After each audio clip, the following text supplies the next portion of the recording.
ছেলেকে আল্লাহ আমি দিন রাত বুঝাইছি, ও আপনার পথে আসেন, আচ্ছা ঠিক আছে।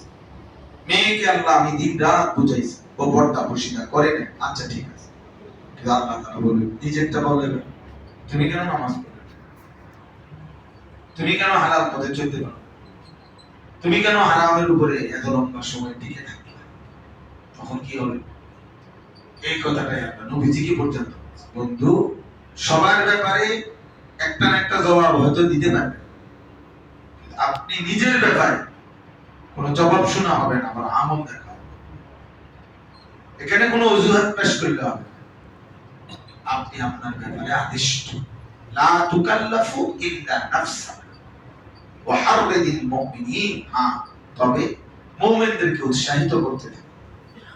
এজন্য আমি আপনি প্রত্যেকের এটা মনে রাখি, হুজুর পাবলিক, আলেম পাবলিক, পীর বুজুর্গ সকলের উচিত যে এই পরিমাণ মানুষের জন্য চেষ্টা করলাম যে নিজের খবর নেই, নিজের খবর। আমার শায়েখ আল্লামা মুফতি মুশতাকুর নবী কাসিম হুজুর প্রায় কথা বলে, মাওলানা ও মাহফিল ধরার জন্য, ওয়াজ ধরবার জন্য জামাত মিস করে অনেক দিন বলছে। ফরজের জামাত এটা আপনার জামাত, ওয়াজ এটা হলো অন্যের জন্য বয়ান। তো 10 মিনিট দেরি হইলে কিচ্ছুই তো কি হইছে, হুজুর একটু দেরি হয়ে গেছে, দেরি হয়ে গেছে ভাই, 10টায় টাইম দিছি তোকে 10টা 20 হয়েছে, কি 10টা এটা কি ওয়াহি? তো একটা 30-এ যোহরের জামাত, এটা কোরআনের কোন আয়াত? একটা 30-এ যোহরের জামাত, এটা কোন হাদিস?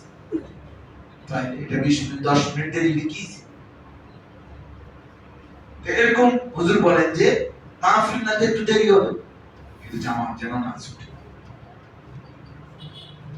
জামাত যেন না। এর ঠিক এরকম আপনার বিবি বাচ্চা একটু সুখে থাকবে, এই জন্য নিজে সুদ খাইলেন, ভুল করলেন, নিজে হারাম রোজগার করলেন, ভুল করলেন, একদম বোকা।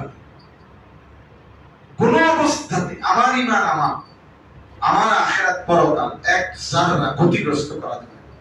এরপরে এই দুনিয়ার সেবা প্রত্যেকের যেটুকু পারে, নাস্তা থামাতে যেটুকু সামর্থ্য করে